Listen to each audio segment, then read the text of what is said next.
আসসালামু আলাইকুম।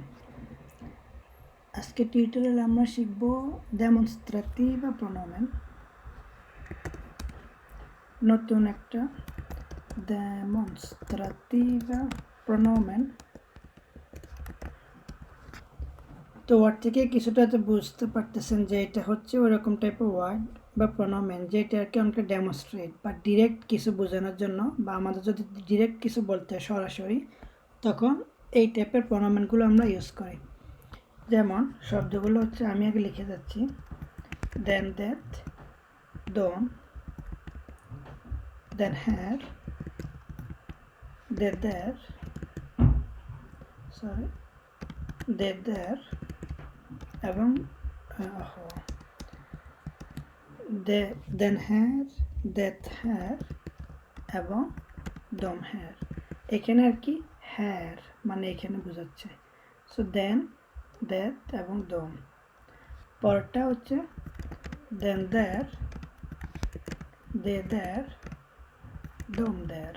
তো খেয়াল করবেন দুটো কিন্তু মানে পার্থক্য আছে। এগুলো সবগুলোতে হ্যার মানে এইখানে, আর এগুলো হচ্ছে দেয়ার মানে ওইখানে, আর দেন মানে তো হচ্ছে এটি, এরকম।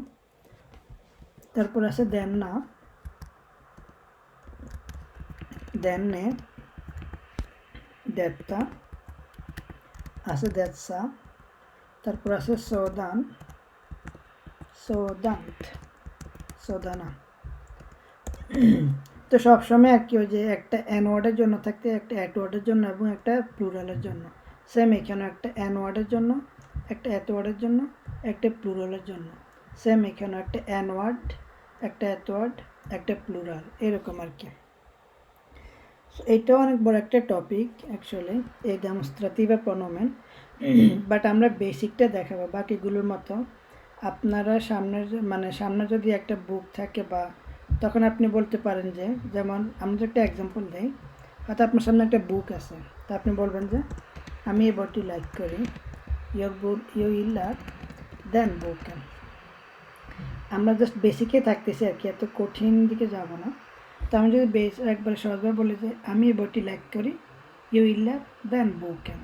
তো মনে রাখবেন দেন বলতে কিন্তু আপনি মানে এভাবে করতে হবে যে বইটা কি আপনার সামনে আছে, এই জন্য এগুলোকে ডেমনস্ট্রেটিভ বলে। ডেমনস্ট্রেটিভ মানে ডেমনস্ট্রেট আপনি করতেছেন বা আপনি দেখাচ্ছেন, অনেকটা এরকম আর কি।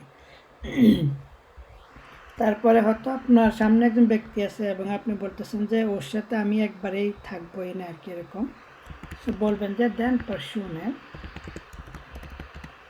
vill jag absolut inte vara med। একটু লম্বা হয়ে গেছে, ওটা আমি বলতেছি। সো এখানে আমরা ইউজ করতেছি দেন। দেন মানে এই পার্সনের মানে হয়তো আমার সামনে আছে বা আপনার সামনে আছে, তো আপনি বলতেছেন যে এক্স্যাক্টলি এই পার্সনের সাথে ভিল চাওয়া, ইয়গ আমি, অ্যাবসোলুট মানে অ্যাবসোলুটলি, ইনতে মানে না। সো ভরা মিয়ে মানে সাথে থাকা। তো এই ব্যক্তির সাথে আমি একবারে থাকতে চাই না, এরকম যদি হয় তখন আমরা বলবো যে দেন পার্সনে vill jag absolut inte vara med। তো এখানে দেখেন কীভাবে দেন ইউজ হয়েছে। দেন আমরা ইউজ করতেছি যখন আমরা ডেমনস্ট্রেট করতেছি বা দেখাচ্ছি, ডিরেক্ট দেখাচ্ছি যে এই বইটা বা এই ব্যক্তি, অনেকটা এরকম আর কি। আর বাকিগুলো সেম, মানে এন ওয়ার্ড হলে দেন হবে, অ্যাট ওয়ার্ড হলে দ্যাট হবে, প্লুরাল হলে দম হবে। যেমন আমি যে বলি যে এই বাড়িটি, যেহেতু এথ হুস, দে হুসেত হবে।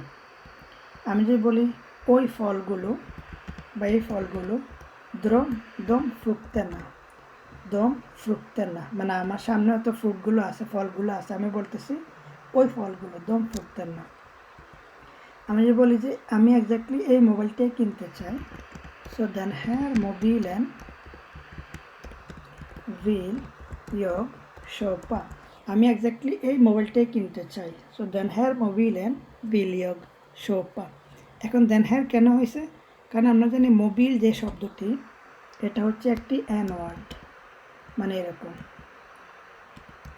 অ্যান মোবিল, কী হবে মোবিলেন, এরকম আর কি।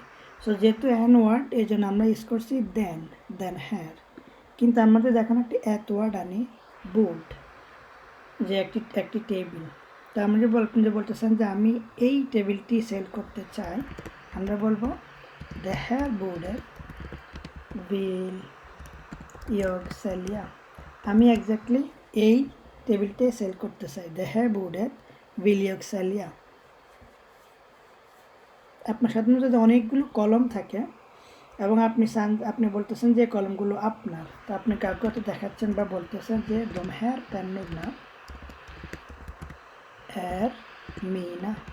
এই কলমগুলো আমার। de här pennorna, এই কলমগুলো är mina, এগুলো হচ্ছে আমার।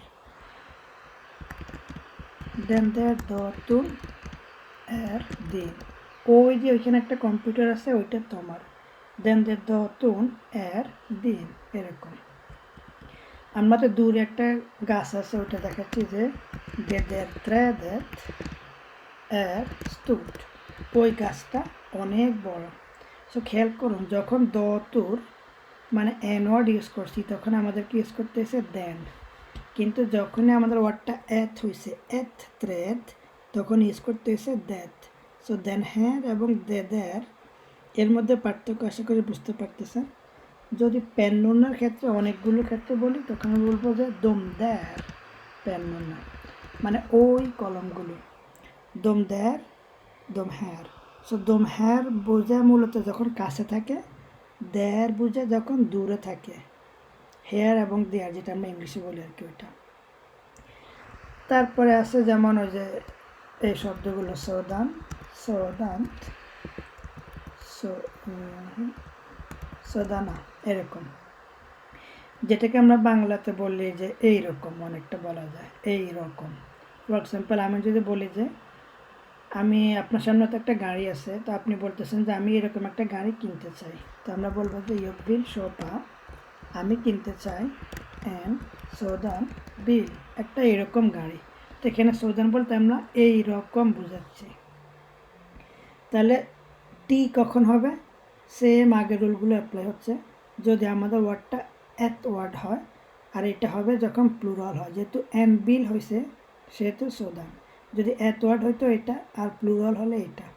আমরা যদি লিখি jag vill köpa ett sådant bord, আমি এক্স্যাক্টলি এরকম একটা বোর্ড, এক্স্যাক্টলি এরকম একটা টেবিল কিনতে চাই, তখন আমরা টি ইউজ করবো। আমি যে বলি যে এরকম জিনিস আমার মনে থাকে না, so jag kommer inte ihåg sådana här saker. এই টাইপের জিনিস আমার মনে থাকে না। jag kommer inte ihåg sådana här saker. jag kommer inte ihåg sådana här saker. তো আপনারা হয়তো খেয়াল করছেন det শব্দটা যখন নর্মাল মানুষ বলে বা দেন তখন শুধু দে বলে, দে হুসেট, দেন পেন, অনেকটা এরকম। তো সেম এই ওয়ার্ডগুলো ক্ষেত্র যদিও লেখে এইভাবে সোদান সোদান্ত, কিন্তু বলা ক্ষেত্রে বলা শুধু বলে সোন, সন্ত, সোনা। তো আমরা বলবো en sån bil, এটা এত হবে, ett sånt bord, såna här saker। তো এখানে কিন্তু শুধু এস ও এন এর মতো উচ্চারণ হচ্ছে, কিন্তু লেখার সময় আমরা এরকমই লিখবো আর কি। তো আজকে এতটুকুই থাকবে। শব্দগুলো আর কি অনেক ইউজ হয় আসলে, সোদান, সোদান, সোদানা, দম হ্যার, দম দ্যার, দে দ্যার, এই শব্দগুলো। তো আপনারা মানে নোট করে প্র্যাকটিস করতে থাকুন। নতুন নতুন হয়তো সেন্টেন্স ক্রিয়েট করতে পারেন, এগুলো দিয়ে দেখতে পারেন এগুলো কীভাবে ইউজ হচ্ছে বিভিন্ন জায়গায়, যাতে আরও বেশি প্র্যাকটিস হয়। আর পরবর্তী ভিডিওতে আমরা প্রনোমেনের আরেকটা প্রকার যেটাকে বলে ইনডেফিনিটা, এটা আর কি অনেক একটা ইম্পর্টেন্ট টপিক, ওইটা নিয়ে শিখব। তো আজকে এতটুকুই থাকবে, সবাই ভালো থাকবেন। আসসালামু আলাইকুম।